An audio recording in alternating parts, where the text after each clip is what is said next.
तो हमारी इस कहानी की शुरुआत में हमें किसी की आवाज़ आती है कि इस पल में मुझे दो बातें समझ आईं।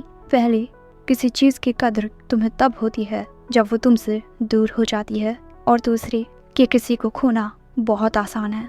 एक एक्सीडेंट में हमारा मेन कैरेक्टर अपने पूरे परिवार को खो देता है और उसे खुद भी काफ़ी चोटें आती हैं, और इसके बाद वो अपने बगल में बैठी लड़की को देखकर सोचता है कि क्या मैं इसे भी खो दूंगा, और इस बात से वो घबरा जाता है। वो लड़की ये देखकर हमारे हीरो से कहती है कि मैं कहीं नहीं जाऊंगी, और ये बात सुनकर वो रोने लगता है। अब इसके कुछ वक्त बाद हमें इनकी क्लास का सीन दिखाया जाता है। लंच का वक्त होता है। एक लड़का आकर हमारे हीरो से कहता है, असानो प्लीज सॉकर प्रैक्टिस मैच में हमारी मदद कर दो।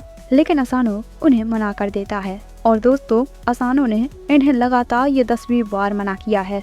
अब ये लड़का कहता है कि यार तुम हमारे साथ कहीं घूमने क्यों नहीं चलते, तुम्हें बिल्कुल अकेला देखकर हमें बहुत बुरा लगता है। लेकिन उनकी बातों से असानो बहुत ज्यादा नर्वस हो जाता है, इतना ज्यादा कि वो बेहोश ही हो जाता है, और इसी वजह से क्लास के सभी लोग असानो को काफी ज्यादा शर्मीला समझते हैं। लेकिन ऐसा नहीं है कि मैं शर्मीला हूँ, और मैं इस बात से काफी खुश हूँ कि वो मुझसे बात करने की कोशिश करते हैं, लेकिन फिर भी। और अब वो लड़के वहाँ से चले जाते हैं। तभी मिस सुमी उसके पास आती है और उससे कहती है कि तुम्हें उनसे बात करनी चाहिए थी। वैसे मैं लंच लेकर आई हूँ, चलो खाना खाते हैं।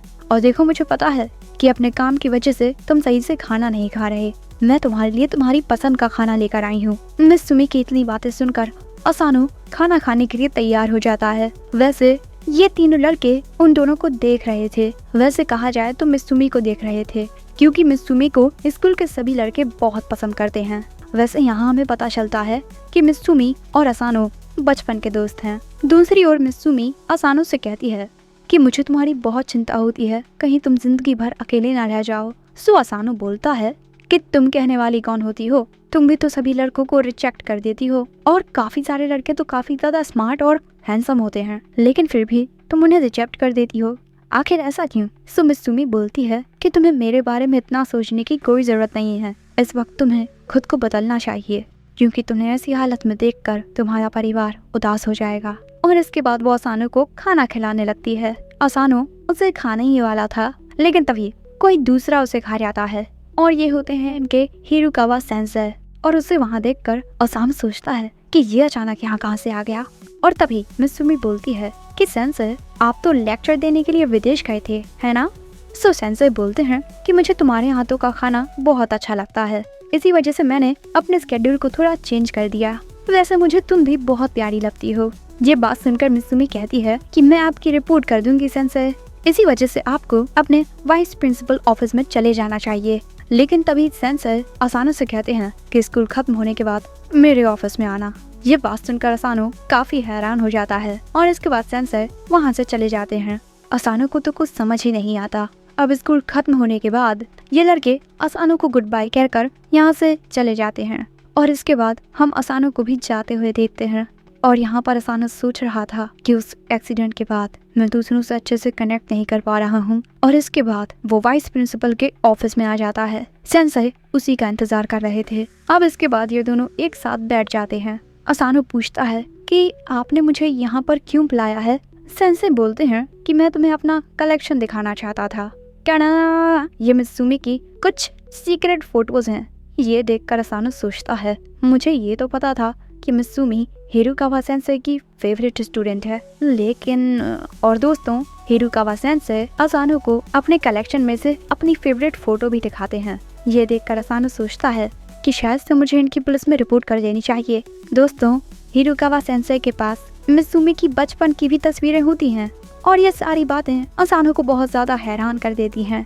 लेकिन फिर वो सोचता है कि आखिर एक टीचर के पास एक स्टूडेंट की बचपन की तस्वीरें कहाँ से आई? और तभी सेंसेई बोलते हैं कि मैं मिस सुमी पर हमेशा से नजर रखे हुए हूँ। मिस सुमी बहुत ज्यादा खूबसूरत है, और इसी वजह से किसी को तो उसकी हिफाजत करनी ही होगी। इस लड़के ने मिस सुमी को कल प्रपोज किया था। मैंने इसे बाद में बड़े प्यार से समझाया, और इसने खुशी खुशी मेरी बात मान ली। उन्होंने तनाका की बहुत बुरी हालत कर दी थी, और एक वीडियो भी रिकॉर्ड कर लिया जिसमें तनाका कहता है कि मैं उसके करीब कभी नहीं जाऊंगा। और अब ये देखकर असानो घबरा जाता है, लेकिन अगले ही पल में हिरुकावा सेंसे एक चाकू निकालकर उसे असानू के गले पर रखकर बोलते हैं कि तुम मित्सुमी के बहुत ज्यादा करीब हो। शुरू में तुम्हें तुम्हें इसी वजह से नजरअंदाज कर रहा था क्योंकि तुम उसके बस बचपन के दोस्त थे, लेकिन अब चीजें बदलने लगी हैं। बेचारा असानू यहाँ पर हिल तक नहीं पा रहा था। और अब सेंसे बोलते हैं कि देखो, इसे पर्सनली मत लेना, मैं ये सब अपनी प्यारी छोटी बहन के लिए कर रहा हूँ। लेकिन अगले ही पल में उस जगह पर एक लड़की आ जाती है और वो आते ही वहाँ पर एक स्विच दबाती है जिससे काफी तेज रोशनी निकलने लगती है। और अगले ही पल में हिरुकावा सेंसे देखते हैं कि असानू उनके बगल में नहीं होता। दूसरी ओर जब असानू अपनी आंखें खोलता है, उसे अपने सामने मित्सुमी और कई सारे लोग दिखाई देते हैं। और इन अजीब व गरीब लोगों को देखकर असानू बहुत ज्यादा घबरा जाता है और उनसे दूर हो जाता है। सो मित्सुमी कहती है कि अरे डरो मत। सो असानू मित्सुमी से पूछता है कि ये सारे लोग कौन हैं। सो मित्सुमी बताती है कि ये सारे उसके भाई बहन हैं और ये बात असानू को हैरान कर देती है। अब इसके बाद मित्सुमी बताती है कि ये मेरी बड़ी बहन है फुताबा, ये मेरे बड़े भाई शिंजो, ये मेरी बड़ी बहन शियोन और कैंगो, ननाओ और ये हमारा गार्ड डॉग गोलियत और हमारा पूरा खानदान जासूसी करता है।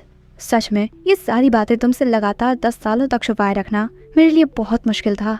सो असानू बोलता है कि तुम ये क्या बोल रही हो, मुझे कुछ समझ नहीं आ रहा। मित्सुमी कहती है कि सब कुछ तो बता दिया मैंने, हम सभी जासूस हैं। अब इससे असानू और परेशान हो जाता है और बोलता है कि शायद से तुम सभी प्रैंक कर रहे हो, है ना?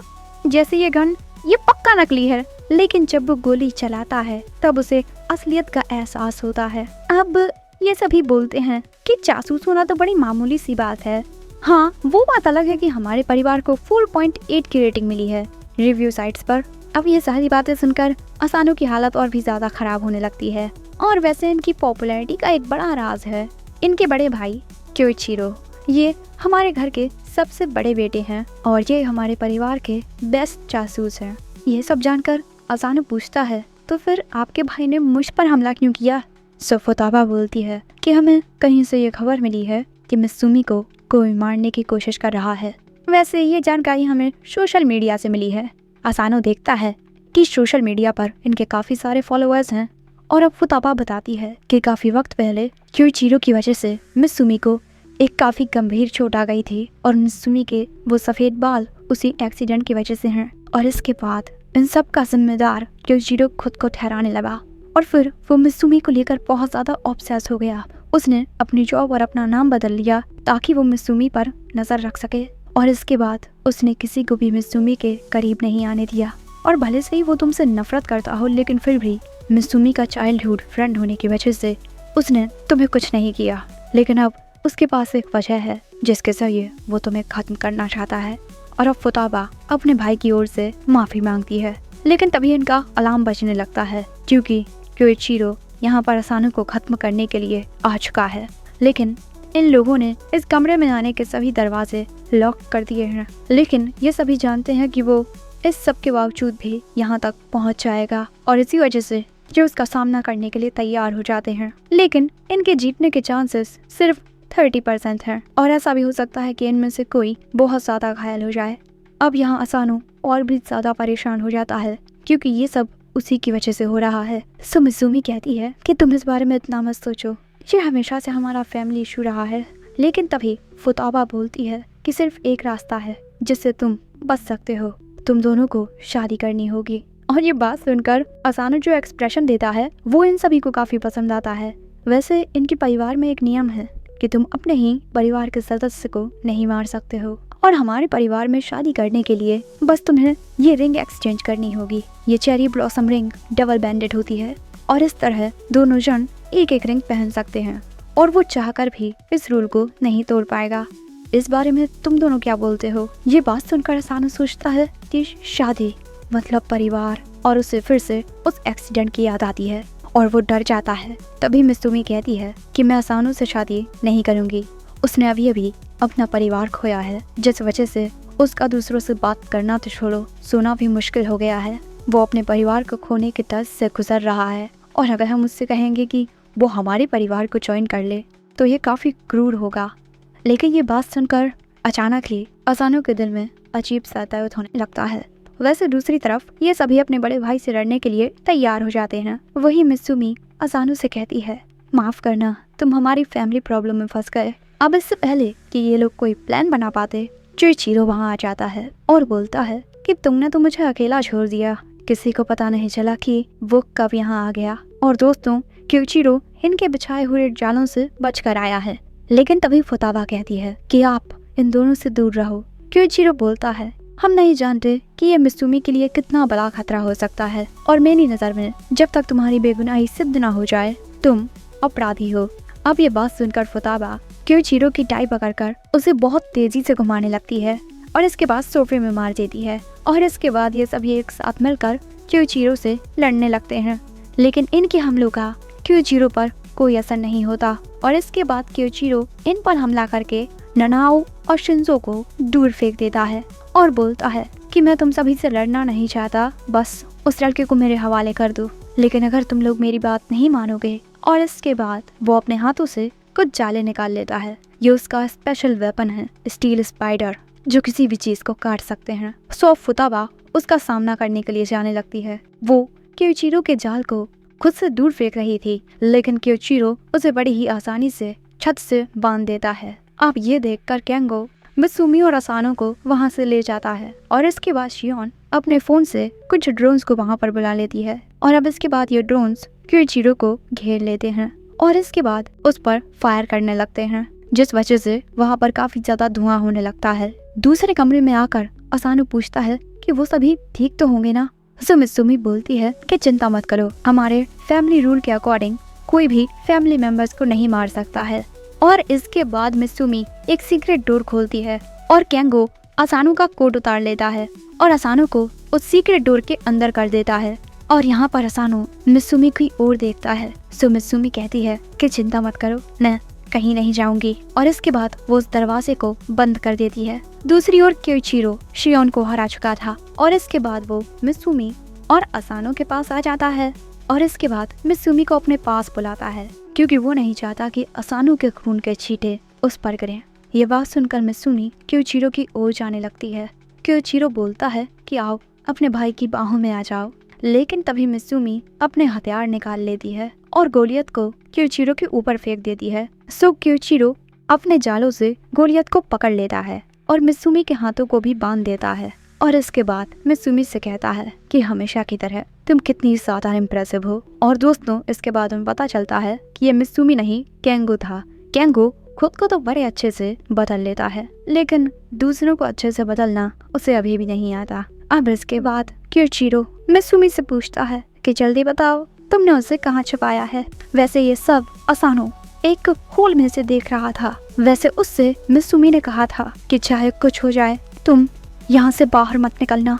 दूसरी ओर मित्सुमी अपना मास्क उतार कर बोलती है कि असानो मुझे मारने की कोशिश नहीं कर रहा है, आप भी तो उसके परिवार के बारे में अच्छे से जानते हैं, इसी वजह से प्लीज उसे नुकसान मत पहुंचाइए। मित्सुमी की बातें सुनकर क्योइचिरो कहता है कि ठीक है मित्सुमी, मैं अब उसे कुछ नहीं करूंगा, लेकिन मैं तुम्हें भी घर से बाहर नहीं जाने दूंगा, क्योंकि बाहर तुम पर खतरा हो सकता है और तुम्हारा बड़ा भाई होने की वजह से तुम्हारी हिफाजत करना मेरी जिम्मेदारी है। ना ही अब तुम घर से बाहर जाओगी, ना ही फोन चलाओगी और बाहर की दुनिया से खुद को अलग कर दोगी। तुम्हारा स्कूल, तुम्हारे दोस्त, उनका हंसी मजाक और उनका प्यार, मैं तुम्हें उन सब से बचा कर रखूंगा।